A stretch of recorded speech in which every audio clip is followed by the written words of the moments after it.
What would you think if I told you that a Jewish priest who lived in the same century as the Apostle Paul and tells us that he's drawing from his Hebrew sources and translating into Greek? What if I told you that his quotations sometimes more closely align with the Septuagint than the Hebrew Bible? Of course, I'm talking about the Jewish historian Josephus. He's well connected, he's highly educated, and as I said before, he's from priestly stock. He's born in Jerusalem. He's someone that we would expect would have access to high quality Hebrew manuscripts. And yet, that's the tension. As a Jewish priest, he's often aligning with readings that look more like the Septuagint than they do the later Masoretic Text. And if someone like Josephus is already bridging these textual worlds, it's going to force us to rethink some modern assumptions that many people have regarding the Septuagint, the Masoretic Text, and really the scriptural text, the sacred text that would have been around during the Second Temple period. Now, in today's video, I want to walk you through the importance of Josephus. Then we'll also talk about Philo and then the later rabbis in regards to how they used the Septuagint, what they thought of the Septuagint. And I think as you go through this, a bigger picture, a unified picture will emerge. Now, I've poured way too many hours into this video researching this very niche topic. And if you don't have time to watch the entire video today, I totally understand. But if you think Septuagint research is valuable and you like to see these sorts of things on YouTube, please give this video a like. But for those of you who like to dig deep and are going to watch the entire video, I do have a reward for you at the end. There's actually a big announcement for those of you that are interested in the Septuagint. And also, I'm going to share with you something at the very end that honestly, and I'm not trying to hype this up too much, but it blew my mind. It was from the translator of Josephus, and he raises a possibility that actually is a real game changer if he were right. And we're going to look at that towards the end of the video. But let's get into the evidence. Today, I'm going to walk you through some key points in regards to Josephus. We're going to talk about 8 key points in regards to Josephus, and we'll go into Philo, then later Jewish rabbis. Now, let's get right to the first point I made. I said that Josephus often has readings that more closely align with the Septuagint. I need to back that up with some evidence for you. So let me walk you through very quickly 3 examples. And again, I want to give you, most of my quotations today are going to be from primary sources, not secondary opinions. My opinion, most of these will be primary sources. So the first one I want to give to you, I just want to back up this claim.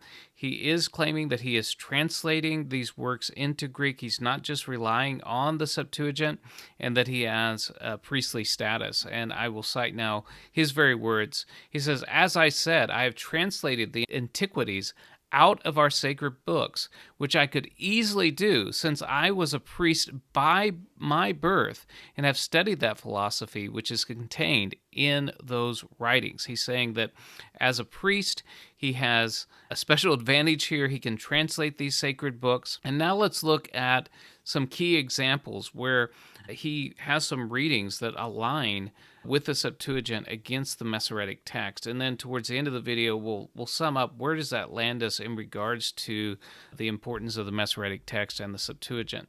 The first one, if you've watched some of my earlier videos, you might know that in the Septuagint and in the Dead Sea Scrolls, the height of Goliath is a little bit different, actually quite a bit different. In the Septuagint, and let me read for you now from the Lexham English Septuagint. "And a strong man came out from the Philistines' camp. His name was Goliath from Gath. His height was 4 arm lengths and a span." That would put him about 6'9". And the Dead Sea Scrolls actually back up that reading. Now, what does Josephus say? "Now there came down a man out of the camp of the Philistines, whose name was Goliath, of the city of Gath, a man of vast bulk, for he was of 4 cubits and a span in tallness." So Josephus aligns here with the Septuagint and the Dead Sea Scrolls. Now, that's really fascinating. And to be fair, I think there's a strong case that can also be made for the Masoretic reading. But what I'm here interested in is Josephus, his quotations, how he sometimes aligns with the Septuagint. And then we're going to spend some time on what he actually says about the Septuagint. He actually has a lengthy section on that, and we'll talk about that. But let me give you another example. Again, that one's fascinating. You can defend the Masoretic reading, but this next one I think is really fun because it's in that same section in 1 Samuel chapter 17. But in the Septuagint, David gets in a zinger against Goliath, which is kind of interesting. So let me read it to you from the Septuagint. So the Philistine said to David, "Am I like a dog that you would come against me with a stick and stones?" Now here, this part isn't in the Hebrew text, but it's in the Septuagint. But David answered, "No, rather you are worse than a dog." And the Philistine swore at David by his gods. So David says, "You're not just a dog, you're worse than a dog." Well, again, that's not in the Hebrew text, but what's interesting is it is in Josephus. So Josephus says, "But the adversary, seeing come in such a manner, disdained him and jested upon him, as if he had not such weapons with him as are usual when one fights against another, but such as are used in driving away and avoiding of dogs, and said, Dost thou take me not for a man, but a dog?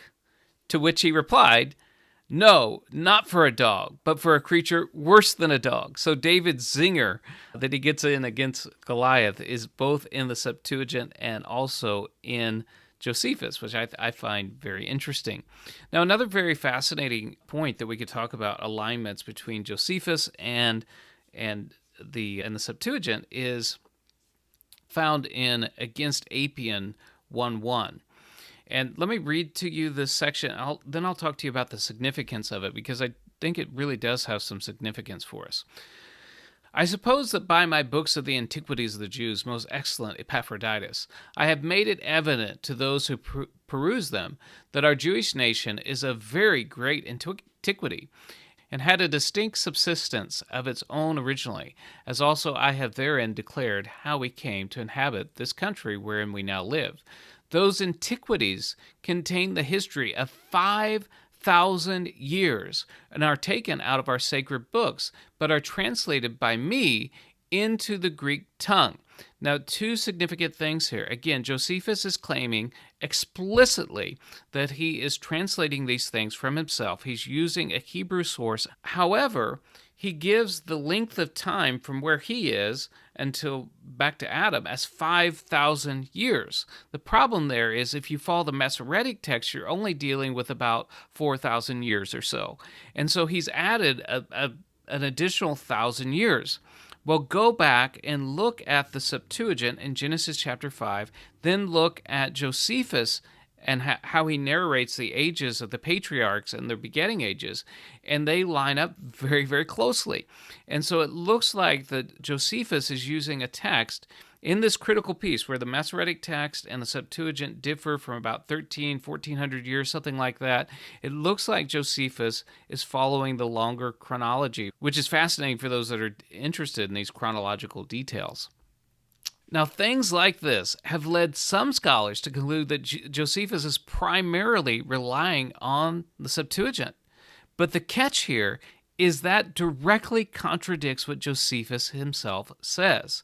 So other scholars have said no, he's using a Hebrew text that is more closely aligned with the Septuagint than the Masoretic text is today.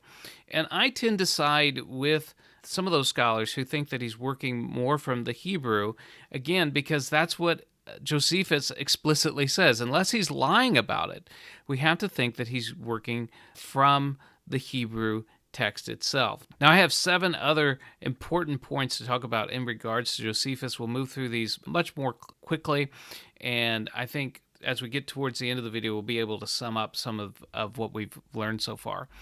My second point, Josephus spends an extraordinary amount of time talking about the actual translation of the Septuagint itself.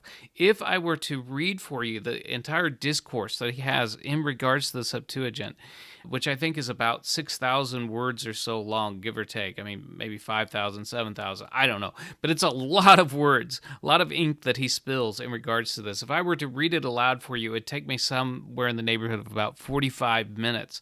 So he considers the translation of the 70 to be extraordinarily important. He spends a lot of time on it. And I think that's very significant because, again, he's living around the same time as the apostles. Now, the third point I want to bring you to in regards to Josephus is he basically repeats the legend of Aristeas. Now, Aristeas, you may know, the letter of Aristeas is the story about how the law became translated in Alexandria, Egypt, that they sought for the Library of Alexandria copies of the Jewish law, and that 6 members from each tribe was sent down by the Jewish high priest, and they completed this work in 72 days, etc., etc. Josephus essentially repeats that. It's not a verbatim quote or anything like that, but he preserves the essential outline of the letter of Aristeas. Number 4, Josephus believes that the translation work of the 70 or 72 translators was meticulous. I'm going to give you a quote to substantiate these things I'm saying here in just a moment. But he believes that they worked very carefully. They've done a very good job. It's very detailed. Now, number 5, he believes that the translation was ratified and not to be altered. Now, let me give you Josephus in his own words, which will substantiate my points 4 and 5. Now, the law was transcribed, and the labor of interpretation was over, which came to its conclusion in 72 days. Demetrius gathered all the Jews together to the place where the laws were translated, and where the interpreters were, and read them over. The multitude did also approve of those elders that were the interpreters of the law. They withal commended Demetrius for his proposal as the inventor of what was greatly for their happiness, and they desired that he would give leave to their rulers also to read the law. Moreover, they all, both the priests and the ancientest of the elders and the principal men of their commonwealth, made it their request that since the interpretation was happily finished, it might continue in the state it now was, and might not be altered. And when they all commended that determination of theirs, they enjoined that if anyone observed either anything superfluous or anything omitted, that he would take a view of it again, and have it laid before them, and corrected, which was a wise action of theirs, that when the thing was judged to have been well done, it might continue forever. So again, they went over it with a fine-tooth comb. It was approved by the Jewish community itself, and it was not to be altered or changed. So this underscores the fact that Josephus believes that the translation was meticulous, it was ratified by the Jewish community, and that it was not to be altered. And this is very significant because whether it's even true, right? Lay aside the idea whether Josephus is right about this, whether he's wrong about this. It's interesting because this legend kept alive the idea that this translation that they did was not to be altered, which you would suppose would help keep things more stabilized. So I think that's a significant point here. Now, number 6, Josephus actually, it might be the origination of the term Septuagint, incidentally. He doesn't use the term Septuagint, but instead of saying there's 72 translators, at one point he says 70 elders, which the math doesn't seem to work out very well because he says there's 6 from each of the 12 tribes, but at one point he just calls it 70. His translator, Winston, actually adds in brackets the word 2, but this very well may be the origination of the term Septuagint. Number 7, this project only, according to Josephus, really dealt with the law. Now, you might say that when Josephus used the term the law, he was referring to the entire corpus of the Old Testament. But most scholars, and maybe all scholars, think that's very unlikely. He's probably using it in the very narrow sense of the first 5 books. This contrasts with what later church fathers would say about the translation of the 70. Now, my eighth point is for Josephus. Even though he seems to have a high regard for the Septuagint, he did not accept the Apocrypha. And let me give you his own words here. He says, "For we have not an innumerable multitude of books among us, disagreeing from and contradicting one another as the Greeks have, but only 22 books which contain the records of all the past times, which are justly believed to be divine." So I think that's fascinating because Josephus is a person who obviously values the Greek Old Testament, and sometimes his quotations align more with the Greek Old Testament as we have it today, yet he didn't accept the Apocrypha. I should have added this would be the same books as the Protestant canon. They grouped them up a little bit differently, but it would have been probably the same books as the 39 books of the Protestant canon. Now, I don't think we have to accept everything that Josephus says about the Septuagint. What I'm telling you, though, is what first century Jews would have been thinking about the Greek Old Testament. Now, let's actually take a step backwards and talk about Philo for a moment. Philo was a little bit earlier than Josephus. I think he died at about the year 50 or so. So he was a little bit earlier than Josephus. And he's living in the very place where the Septuagint was supposed to have been translated. And Philo takes things a little bit further than Josephus actually did. Josephus wants to say that the translation is really good. It was very meticulously done. And Philo talks about the translation of the 70 or 72 in almost like prophetic terms, like the translation was re-inspired. So let me give you his words. "Sitting here in seclusion, with none present, save the elements of nature, earth, water, air, heaven, the genesis of which was to be the first theme of their sacred revelation, for the laws begin with the story of the world's creation. They became, as it were, possessed, and under inspiration wrote, not each several scribe something different, but the same word for word, as though dictated to each by an invisible prompter." So for Philo, the translators weren't just doing good translation work. They were divinely inspired, as it were.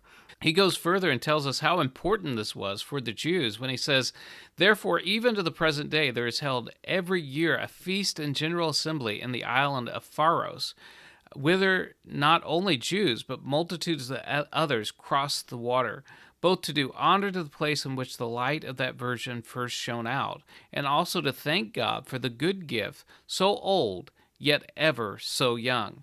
So he claims that the Jews during his day are going there to commemorate this great work. So now we have looked at two well-educated Jews, one who is a priest that's connected to Jerusalem in many ways, and another one who is living in Egypt at the time. Both of them have a very high esteem for the translation work that was done. What they don't tell us, what we would love to know, is what they thought about some of the later books that were also translated and which had become fairly standardized by this time. I'm talking about books like Isaiah and the Psalms. Those would have been old Greek translations that would have been circulating around this time that would be fairly standardized, which Josephus and Philo do not attribute to the translation work of the 70 or 72. So it'd be fascinating to hear what they had to say on that. What we do know is that from Josephus, many of his quotations often do align with some of those old Greek translations. So I think we can see a bit of an arc of history now. So we can look at Philo and Josephus and see the attitudes of early, highly educated Jews living around the time of Jesus, the apostles, really accepting the translation of the 70. Philo, who's happy to use Greek translations from the Hebrew. We can go from there and see how the apostles would quote the Old Greek and happily use it. From there, we can see that the early church fathers would take the story, the legend of Aristeas, carry that story forward and even add and embellish it some, and it become their standard text. And then something really interesting happens. There's a reaction from the Jewish community against the Septuagint. So the church fathers are using the Septuagint to forward the idea that Jesus is the Messiah, and there is a reaction from the Jewish community to say, no, your texts are corrupt, and you have other efforts to go ahead and translate the Hebrew Bible again to correct what the supposed errors are in the Septuagint. And you get all the way down to much later rabbinic attitudes. Let me give you a quote now from the Talmud and how later Jews actually saw the translation of the 70. Sacred text may not be written in obsolete Hebrew characters or in the Median, Elamite, or Greek languages. 70 elders wrote the Torah for King Ptolemy in Greek, and that day was as ominous for Israel as the day on which the golden calf was made, since the Torah could not be adequately translated. This is in direct contradiction as to what Philo said. Philo, in another part, emphasizes how exact the Greek language mirrored the Hebrew, etc. But the later rabbis said this is ominous. This was not good. Why are they saying that? It's because Christians and Jewish Christians picked up that text and used it to support that Jesus was the Messiah. And from the Jewish perspective, that was way far off base. Now, where does that all leave us in this discussion? Now seeing that Josephus sometimes have quotations that more closely align with the Septuagint, we see Philo, a highly educated Jew, supporting the Septuagint. What does that mean for us?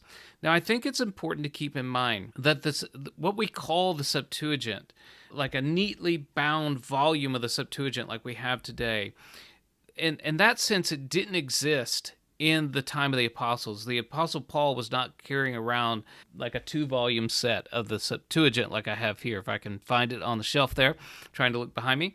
But it is interesting because there's a sense, and I'm trying to echo some words from Dr. Ross and Dr. Lanier in their work, The Septuagint and Why It Matters. There's a sense in which the Greek translations of the Old Greek were the Pew Bible of the early church, but there's so much complexity there because, again, when you look at Philo, you look at Josephus, they're primarily focusing on a work that was addressing the first 5 books of Moses, and some of these other books, we're not sure exactly what period of time they were translated. Now, it does look like the bulk of the Old Testament was translated into Greek by the time of the apostles, and yes, they are drawing from it, but there was never any kind of official council like Acts 15 where they got together and voted like, now we're going to use the Septuagint and nothing else. There are quotations in the New Testament and quotations in Josephus that don't match the Septuagint word for word. What I'm arguing for is not the superiority of the Septuagint against the Masoretic Text. I think the Masoretic Text is superb. I tend to default to it, but I do think the Septuagint sometimes deserves a place at the table, particularly when you have other supporting witnesses like the Dead Sea Scrolls, like quotations from the New Testament. I've talked about what I call a threefold cord. What will really cause me to say, hey, I think the Septuagint's got a right reading is when I have a quotation from the New Testament, something like the Dead Sea Scrolls, and the Septuagint all aligning against the Masoretic Text. That's pretty good evidence for me. So I don't think we need to give up the Masoretic Text. I do think it's valuable.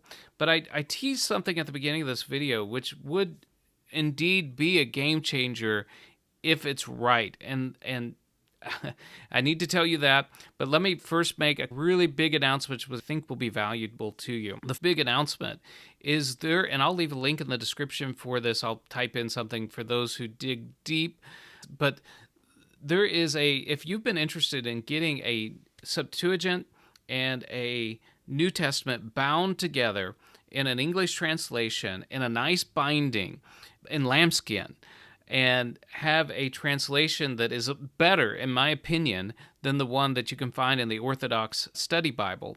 There's a new edition that's coming out. It's in pre-order right now. You can get it in lambskin, so you don't have to get this rebound. It features the Lexham Septuagint. It has a New Testament, which has some very interesting notes to tell you when there's departures from the Masoretic Text and the Septuagint in quotations of the New Testament. But let me get with you to what would be the game changer. As I was preparing for this video, I never really paid much attention to the appendices of Josephus. This is written by the translator. Didn't seem like it had much value.